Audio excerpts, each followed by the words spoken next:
How to fix camera distortion in Oppo Reno 14f.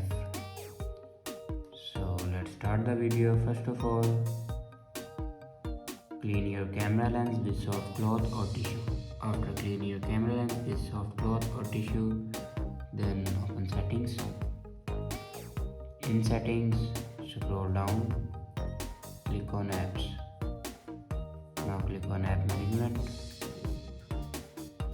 and click on camera.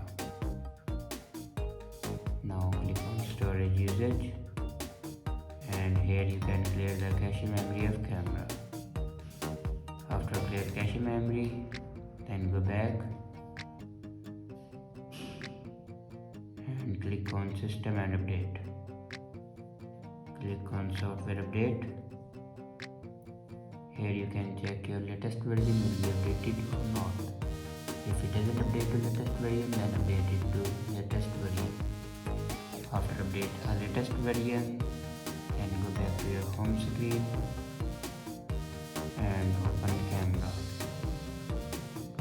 On top right corner you can see these three lines. Click on it and then click on settings. Now scroll down and click on restore defaults and click on restore. After doing these steps, your problem will be fixed. I hope this video is helpful for you. Thanks for watching.